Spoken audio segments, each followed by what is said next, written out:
ओम शांति। আজিৰ তাৰিখ 20 এপ্ৰিল 2022। প্ৰাতঃ মুৰলী বাপদাদা মধুবন।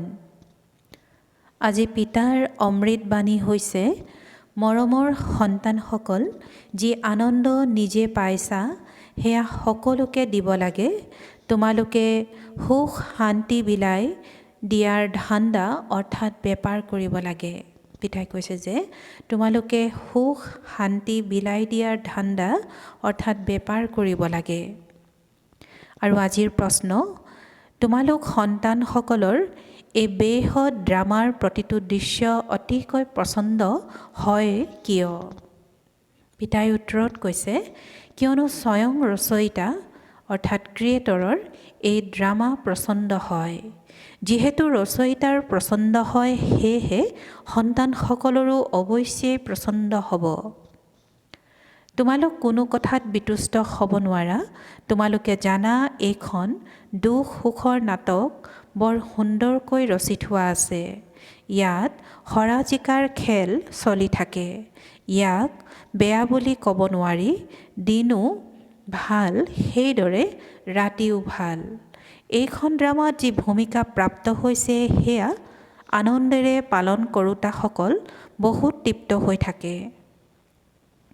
এই বেহদ নাটকৰ জ্ঞান স্মৰণ কৰোঁতাসকল সদায় হৰ্ষিত হৈ থাকে, বুদ্ধি ভৰপূৰ হৈ থাকে। আৰু আজিৰ গীত, হামাৰে তীৰ্থ ন্যাৰে হে, আমাৰ তীৰ্থ অনন্য। ওম শান্তি। বাস্তৱত স্কুলত কোনো গীত গোৱা নহয়। এইখন হৈছে পাঠশালা। তথাপিও ইয়াত গীত কিয় গোৱা হয়? সত্য যুগততো এই গীত গোৱা নহয়। এতিয়া আমি সংগম যুগত বহি আছোঁ, সেইকাৰণে ভক্তি আৰু গীত আদিক লৈ তাৰ অৰ্থ বুজায়। মনুষ্যইতো অৰ্থ নুবুজে। আমি এতিয়া ইয়াতো নাই তাতো নাই, মাজত বহি আছোঁ, সেয়েহে ইয়াৰ অলপ আধাৰ লোৱা হয়। সন্তানসকলক জ্ঞান আৰু ভক্তিৰ ৰহস্যটো বুজোৱা হৈছে। এই সময়ত তোমালোকে জ্ঞান শুনি আছা ভৱিষ্যতৰ কাৰণে। ভৱিষ্যতৰ কাৰণে পুৰুষাৰ্থ কৰি কোনোবাই প্ৰাৰব্ধ গঢ়িব, এনেকুৱা কোনো মনুষ্য নাই। তোমালোকে ভৱিষ্যত নতুন সৃষ্টিৰ বাবে পুৰুষাৰ্থ কৰা। মনুষ্যই দান পুণ্য আদি কৰে পৰৱৰ্তী জন্মৰ বাবে। সেয়া হৈছে ভক্তি, এয়া হৈছে জ্ঞান। কোনোবাই কয়ও জ্ঞান ভক্তি আৰু বৈৰাগ্য। সন্ন্যাসীসকলৰ হৈছে সদৰ অৰ্থাৎ সীমিত বৈৰাগ্য। তোমালোকৰ হৈছে বেহদৰ অৰ্থাৎ অসীমৰ বৈৰাগ্য। তেওঁলোকে ঘৰ সংসাৰৰ প্ৰতি বৈৰাগ্য জন্মায়, জগতৰ পৰা নহয়। তেওঁলোকে এইটো নাজানেই যে সৃষ্টি এতিয়া তমোপ্ৰধান জৰাজীৰ্ণ। ইয়াৰ বিনাশ হ'ব, কিয়নো কল্পৰ আয়ুস বহুত দীঘলীয়া কৰি দিছে। এতিয়া পিতাই বহি বুজায়, বুদ্ধিয়েও কয় এই কথাটিতো একেবাৰে ঠিক। মুখ্য কথা হৈছে পবিত্ৰতাৰ। যাৰ বাবে ঘৰ সংসাৰ ত্যাগ কৰে, তোমালোকে গোটেই পুৰণি জগতখনক বুদ্ধিৰে পাহৰি যোৱা, পবিত্ৰ হোৱা, পবিত্ৰ সৃষ্টিলৈ যাবৰ কাৰণে। তোমালোকৰ যাত্ৰা হৈছে বুদ্ধিৰ, কৰ্মেন্দ্ৰিয়ৰে ক'তো যাব নালাগে। পিতাই কৈছে যে কৰ্মেন্দ্ৰিয়ৰে ক'তো যাব নালাগে। তোমালোকৰ শাৰীৰিক একোৱেই নচলে। এতিয়া আমি আত্মিক পিতাৰ ওচৰলৈ যাওঁ। সেই পাৰ্থিৱ যাত্ৰাটো অনেক আছে। কেতিয়াবা ক'ৰবালৈ, কেতিয়াবা আন ক'ৰবালৈ যাব। তোমালোকৰ বুদ্ধি এফালে আছে। ইয়াক অবিভচাৰী ভক্তি বুলি ক'লে তেতিয়াও হ'ব পাৰে। তোমালোকে এজনক স্মৰণ কৰা। তেওঁলোক সকলোৰে ভক্তি হৈছে ব্যভিচাৰী। অনেকক স্মৰণ কৰে। তোমালোকৰ হৈছে অবিভচাৰী আত্মিক যাত্ৰা, য'ত আমি নিজৰ ঘৰলৈ উভতি গৈ আছোঁ। সেই লোকসকলে নিৰ্বাণ ধামক ঘৰ বুলিও নুবুজে। এনেকৈ কয় যে সিপাৰে নিৰ্বাণ ধামলৈ গ'ল। তোমালোকে জানা তাত আমি আত্মাসকল পিতাৰ লগত থাকোঁ। এতিয়া বাবা আমাক নিবলৈ আহিছে। তেওঁলোকে ভাবে আমি সকলো ঈশ্বৰৰ ৰূপ। কিমান শাস্ত্ৰ আদি পঢ়ে, ইয়াত তোমালোকক সেয়া একোৱেই শিকোৱা নহয়। তোমালোককতো এই কৰ্মকাণ্ডৰ পৰাও সন্ন্যাস কৰোৱা হয়। এয়া সকলো ভক্তিৰ কৰ্মকাণ্ড। যেনেকৈ প্ৰভুৰ গতি মতি অনন্য, পোনপ্ৰথমে তোমালোকক অলফৰ অৰ্থাৎ পৰম পিতাৰ বিষয়ে শিকায়। পিতা নিজেই দালাল হৈ আহে, গায়নো কৰে কিন্তু নুবুজে। পিতাই কৈছে যে গায়নো কৰে কিন্তু নুবুজে। তোমালোকৰ কোনো ভক্তিৰ প্ৰতি ঘৃণা নাই, কাৰো প্ৰতি ঘৃণা নজন্মে, যিহেতু জানা যে ড্ৰামাখন ৰচি থোৱা আছে। অৱশ্যে হয়, এইটো নিশ্চয় বুজায় যে এই পুৰণি চি জগত ত্যাগ কৰিব লাগে, উভতি যাব লাগে। যেতিয়া ভক্তিত আছিলা তেতিয়া ভক্তিৰ প্ৰতি স্নেহ আছিল, গীত আদি শুনিলে তৃপ্ত হৈছিলা। এতিয়া বুজি পোৱা যে সেয়াটো কোনো কামৰ নাছিল। শুনাত কোনো আপত্তি নাই, কিন্তু জানা এয়াও ভক্তিৰ কৰ্মকাণ্ড। আমাৰ এতিয়া তাৰ পৰা বুদ্ধিৰ যোগসূত্ৰ ছিঙি জ্ঞানৰ সৈতে গঢ়ি উঠিল। জ্ঞান আৰু ভক্তি দুয়োটাকে তোমালোকে জানা। মনুষ্যই যেতিয়ালৈকে জ্ঞান নাপায় তেতিয়ালৈকে ভক্তিকে বহুত ভাল বুলি বুজে। আমি জন্ম জন্মান্তৰ ভক্তি কৰি আহিছোঁ, ভক্তিৰ প্ৰতি স্নেহ বাঢ়ি গ'ল। এতিয়া আমাৰ বুদ্ধি আছে এইখন দুখ সুখৰ। পিতাই কৈছে যে এতিয়া আমাৰ বুদ্ধিত আছে এইখন দুখ সুখ হৰাজিকাৰ ৰচি থোৱা ড্ৰামা। সেয়েহে তেওঁলোকৰ প্ৰতি দয়া উপজে, কিয়নো তেওঁলোকেও ৰচয়িতা আৰু ৰচনাৰ জ্ঞান পাই যাওক। তেতিয়া বাবাৰ উত্তৰাধিকাৰ পাব পাৰিব। যি আনন্দ নিজে পাইছা সেয়া আনকো দিব লাগে। সিদ্ধি বেপাৰীসকলে, পিতাই কৈছে যে সিদ্ধি বেপাৰীসকলে অৰ্থাৎ বিদেশত ব্যৱসায় কৰিবলৈ যোৱাসকলে যেতিয়া দেখিবলৈ পায় যে অমুক স্থানত বেপাৰ ভালদৰে চলে, তেতিয়া নিজৰ মিত্ৰ সম্বন্ধীয়সকলকো ৰায় দিয়ে যে অমুক স্থানলৈ ব'লা, তাত বহুত ভাল উপাৰ্জন হ'ব। পিতাই কৈছে যে হিন্দী বেপাৰীসকলে বিদেশত ব্যৱসায় কৰিবলৈ যোৱাসকলে যেতিয়া দেখিবলৈ পায় যে অমুক স্থানত বেপাৰ ভালদৰে চলে, তেতিয়া নিজৰ মিত্ৰ সম্বন্ধীয়সকলকো ৰায় দিয়ে যে অমুক স্থানলৈ ব'লা, তাত বহুত ভাল উপাৰ্জন হ'ব। তোমালোকে জানা যে এই ৰাৱণ ৰাজ্যত দুখৰ উপৰিও দুখ। মনুষ্যই এইটো গম নাপায় যে জ্ঞান কি বস্তু। সাধু সন্তয়ো নাজানে যে এই জ্ঞানেৰে স্বৰাজ্য পোৱা যায়।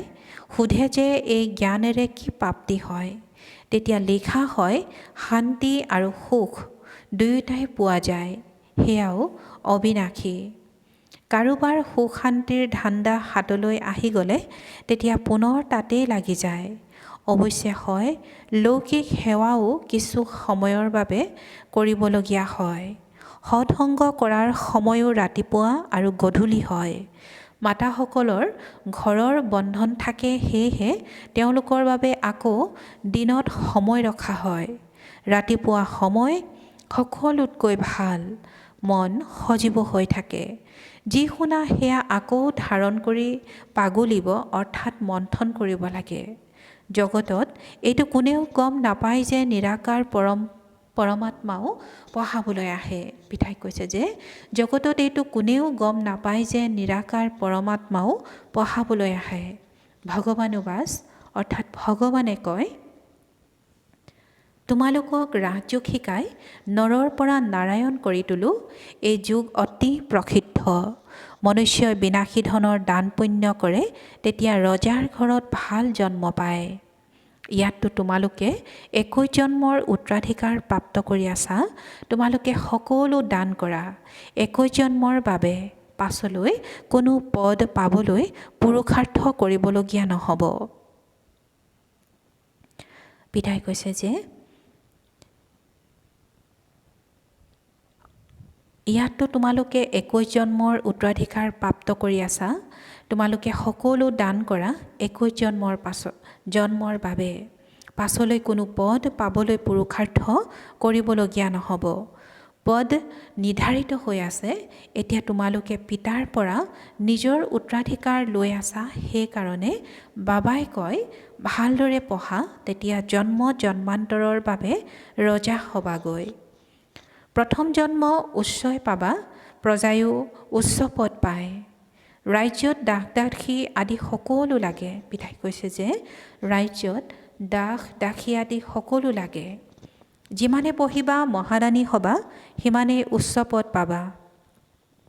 বাবাও মহাদানী হয়, সকলোকে চহকী কৰি দিয়ে, সুখ আৰু শান্তিৰ উত্তৰাধিকাৰ দিয়ে।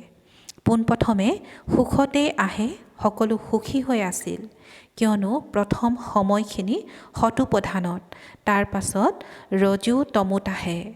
তেওঁলোকৰ ভূমিকা নিজা আৰু আমাৰ ভূমিকা নিজা। যিসকল এইটো ধৰ্মৰ হয়, তেওঁলোকৰ পুলি ৰোপণ কৰা হয়। তোমালোক সকলো যেতিয়া সম্পূৰ্ণ হৈ যাবা, তেতিয়া ততালিকে জানি যাবা যে এওঁ আমাৰ ধৰ্ম হয়নে নহয়। তোমালোক সন্তানসকলে সকলোকে বুজোৱা যে পিতাই নতুন সৃষ্টি ৰচে, সেয়েহে ভাৰতে উত্তৰাধিকাৰ পাইছিল, আকৌ নাইকিয়া হৈ গ'ল। ড্ৰামা অনুসৰি উত্তৰাধিকাৰ ল'বও লাগে আৰু হেৰুৱাবও লাগে। এই চক্ৰ চলি থাকে। এই সময়ত আমি উত্তৰাধিকাৰ হেৰুৱাইছোঁ, এতিয়া পুনৰাই লৈ আছোঁ। লক্ষ্মীনাৰায়ণৰ ৰাজ্য বিষয়ৰ পিতাই কৈছে যে লক্ষ্মীনাৰায়ণৰ ৰাজ্যৰ বিষয়ৰ কোনেও গম নাপায়। অৰ্থাৎ লক্ষ্মীনাৰায়ণৰ ৰাজ্যৰ বিষয়ে কোনেও গম নাপায়। সেইকাৰণে সোধা হয় লক্ষ্মীনাৰায়ণে এই ৰাজ্য কেতিয়া আৰু কেনেকৈ পালে। যেনেকৈ তেওঁলোকে কৃষ্ণক আগত ৰাখি লক্ষ্মীনাৰায়ণক নাইকিয়া কৰি দিছে, আৰু আমি আকৌ লক্ষ্মীনাৰায়ণক আগত ৰাখি কৃষ্ণক নাইকিয়া কৰি দিওঁ। লক্ষ্মীনাৰায়ণটো হয় সত্যযুগৰ। নাৰায়ণ বাস্তু অৰ্থাৎ নাৰায়ণৰ বাণীটো হ'ব নোৱাৰে। পিতাই কয় মই আহোঁৱে সংগমত। লক্ষ্মীনাৰায়ণে নিশ্চয় পূৰ্বজন্মত সংগমতে ৰাজ্য লৈছিল। লক্ষ্মীনাৰায়ণেই 84 জন্ম ভোগ কৰি এতিয়া অন্তিম জন্মত আছে। লক্ষ্মীনাৰায়ণকো ৰাজ্য দিওঁতা কোনোবা নিশ্চয় থাকিব নহয়, তেন্তে ভগৱানেই দিলে। এই সময়ত তোমালোক একেবাৰে ভিকহু, আকৌ ৰাজকুমাৰ হৈ যোৱা। ৰাজকুমাৰৰতো নিশ্চয় ৰজা মহাৰজাৰ ওচৰত জন্ম হ'ব। এতিয়া কিছুমান ভাল ৰজা আছে, যিসকলৰ প্ৰজাৰ প্ৰতি বহুত স্নেহ থাকে। এতিয়া তোমালোকে জানা যে আমি ৰাজযোগ শিকি আছোঁ, যাৰ দ্বাৰা আমি ৰাজ্যভাগ্য পাওঁ। আমাৰ এইটো নিশ্চয়তা আছে, কিয়নো এইখন হৈছে অনাদি ড্ৰামা, হৰা-জিকাৰ খেল। যি হয় সেয়া ঠিক। ৰচয়িতাৰ ড্ৰামা পচন্দ হ'ব জানো? নিশ্চয় পচন্দ হ'ব। তেন্তে ৰচয়িতাৰ সন্তানসকলৰো পচন্দ হ'ব। আমি কাকো ঘৃণা কৰিব নোৱাৰোঁ। এইটোতো বুজি পায় যে ভক্তিৰে ড্ৰামাত ভূমিকা আছে। পিতাই কৈছে যে ভক্তিৰো ড্ৰামাত ভূমিকা আছে। গোটেই ড্ৰামাখনেই ভাল, বেয়া ড্ৰামা বুলি কিয় ক'ব? ড্ৰামাৰ ৰাজ্য বুদ্ধিত আছে, যিটো তোমালোকক বুজায়। এতিয়া ভক্তিৰ ভূমিকা পূৰা হয়। এতিয়া পুৰুষাৰ্থ কৰি পিতাৰ পৰা উত্তৰাধিকাৰ ল'ব লাগে। পিতাই কয় এয়া সকলো আখুৰী সম্প্ৰদায়, ইয়াত ঘৃণাৰটো কথাই নাই। ঈশ্বৰীয় সম্প্ৰদায় আৰু আখুৰী সম্প্ৰদায়ৰতো খেল হয়। তেওঁলোকে জানো নিজক দুখী বুলি ভাবে? ভক্তি কৰি থাকে আৰু বুজি পায় যে এদিন ভগৱান আহি ভক্তিৰ ফল দিব। ঘৰত বহি থাকোঁতে কিবা নহয় কিবা ৰূপত ভগৱানে আহি সাক্ষাৎ কৰিব, আৰু সন্ন্যাসীসকলে ভাবে আমি নিজেই নিৰ্বাণ ধামলৈ গুচি যাম। নিজৰ পুৰুষাৰ্থৰে তত্ত্বৰ সৈতে যোগসূত্ৰ গঢ়ে আৰু ভাবে আমি লীন হৈ যাম। জগতত অনেক মত আছে। বাবা আহি এক মত শুনাই, বুজায় যে এইখন ড্ৰামা অনাদি ৰচি থোৱা আছে, অতিকৈ সুন্দৰ নাটক ৰচি থোৱা আছে। ড্ৰামাত দুখ সুখৰ ভূমিকা নিৰ্ধাৰিত হৈ আছে। পিতাই কৈছে যে ড্ৰামাত দুখ সুখৰ ভূমিকা নিৰ্ধাৰিত হৈ আছে। দিনো ভাল, সেইদৰে ৰাতিও ভাল। খেল নহয় জানো? জানে যে এতিয়া ৰাতি পুৰা হ'ব, আমি দিনত গৈ উচ্চ পদ ল'ব লাগে। পিতাই কৈছে যে আমি দিনত গৈ উচ্চ পদ ল'ব লাগে, বিতুষ্ট কিয় হ'ম? ড্ৰামাত যি ভূমিকা পোৱা গৈছে সেয়াটো পালন কৰিবই লাগিব। বৰ ভাল ড্ৰামা, ইয়াক বেয়া বুলি ক'ব নোৱাৰি। এই খেল কেতিয়াও বন্ধ নহয়, অতি উত্তম খেল। ইয়াক জনা বা বুদ্ধি ভৰপূৰ হৈ গৈছে। যেনেকৈ পিতা জ্ঞানপূৰ্ণ তেনেকৈ সন্তানসকলো জ্ঞানপূৰ্ণ হয়। কিমান সময় সুখ কিমান সময় দুখ পাব লাগে এয়াও তোমালোকে সকলো জানি গৈছা। সেইকাৰণে কয়, বা প্ৰভু তোমাৰ লীলা। প্ৰভুৰ ৰচনা নিশ্চয় ভালেই হ'ব, তাক বেয়া বুলি কোনে ক'ব? ড্ৰামাত যি ভূমিকা প্ৰাপ্ত হৈছে সেয়াটো পালন কৰিবই লাগে। এই খেল কেতিয়াও বন্ধ নহয়েই, ইয়াক জানিলে অতি তৃপ্ত হোৱা যায়। ভক্তিত সত্যযুগী বাদশ্বাহীৰ বিষয়ে গম নাপায়। পিতাই কৈছে যে ভক্তিত সত্যযুগী বাদশ্বাহীৰ বিষয়ে গমেই নাপায়। সত্যযুগী বাদশ্বাহীত আকৌ ভক্তিৰ বিষয়ে গমেই পোৱা নাযায়। ভক্তিটো কিমান সুন্দৰ গীত গায়, হে প্ৰভু তোমাৰ লীলা বিচিত্ৰ। এয়া তোমালোক সন্তানসকলেহে বুজিব পাৰা, আন কোনেও এই লীলাক নাজানেই। ভাবাৰ পৰা আমি কিমান উত্তৰাধিকাৰ পাওঁ। গোটেই দিন বুদ্ধিত খেয়াল চলিব লাগে। কেনেকুৱা আচৰিত খেল, আচৰিত ইয়াৰ বুজনি। পিতাৰ লীলা কিমান ভাল। তোমালোকে এই বেহদৰ নাটকখনক জানা, আকৌ যি পদ পোৱা যায় সেয়া দেখিও হৰ্ষিত হোৱা। মনুষ্যই নাটক চাই আনন্দিত হয় নহয় জানো? সেয়া হৈছে বিভিন্ন প্ৰকাৰৰ নাটক। এয়া এখনেই নাটক। এই নাটকক জানিলে আমি বিশ্বৰ মালিক হৈ যাওঁ। কিমান আচৰিত কথা। পিতাৰ দ্বাৰা তোমালোকেই জানিছা। এই কথাবোৰ মন্থন কৰিবলগীয়া হয়। গৃহস্থ ব্যৱহাৰত থাকি 2 পৰা 3 ঘণ্টা উলিয়াই সেই নাটক চাই আহে। সেয়াও কাৰোবাক সোধা হয় জানো? বুদ্ধিত ধাৰণ হৈ যায়। সেইদৰে এইখনো বেহদৰ নাটক। এইটো কিয় পাহৰি যাব লাগে? এই চক্ৰৰ স্মৃতিটো একেবাৰে সহজ, ইয়াক অন্য কোনেও নাজানে। তোমালোকে বুদ্ধিৰে জানা, আকৌ দিব্য দৃষ্টিৰে দেখাও পোৱা। আগলৈ গৈ আৰু বহুত দৃশ্য দেখিবলৈ পাবা। ভাল বাৰু, অতি মৰমৰ কল্পৰ পাছত পুনৰাই লগ পোৱা সন্তানসকলৰ প্ৰতি মাতা পিতা বাপ দাদাৰ স্নেহপূৰ্ণ স্মৰণ আৰু সুপ্ৰভাত। আত্মিক পিতাৰ আত্মিক সন্তানসকলক নমস্কাৰ। আত্মিক সন্তানসকলৰ আত্মিক মাতা পিতা বাপ দাদাৰ প্ৰতি স্নেহপূৰ্ণ স্মৰণ আৰু সুপ্ৰভাত আৰু নমস্কাৰ নমস্কাৰ নমস্কাৰ। আৰু আজিৰ ধাৰণাৰ বাবে মুখ্য সাৰ, প্ৰথমতে পিতাৰ সমান মহাদানী হ'ব লাগে। সকলোকে সুখ শান্তিৰ উত্তৰাধিকাৰ দিব লাগে। জ্ঞান ধাৰণ কৰি পুনৰ পাগুলিব অৰ্থাৎ মন্থন কৰিব লাগে। আৰু দ্বিতীয়তে বেহদৰ নাটকখনক দেখি সদায় হৰ্ষিত হৈ থাকিব লাগে।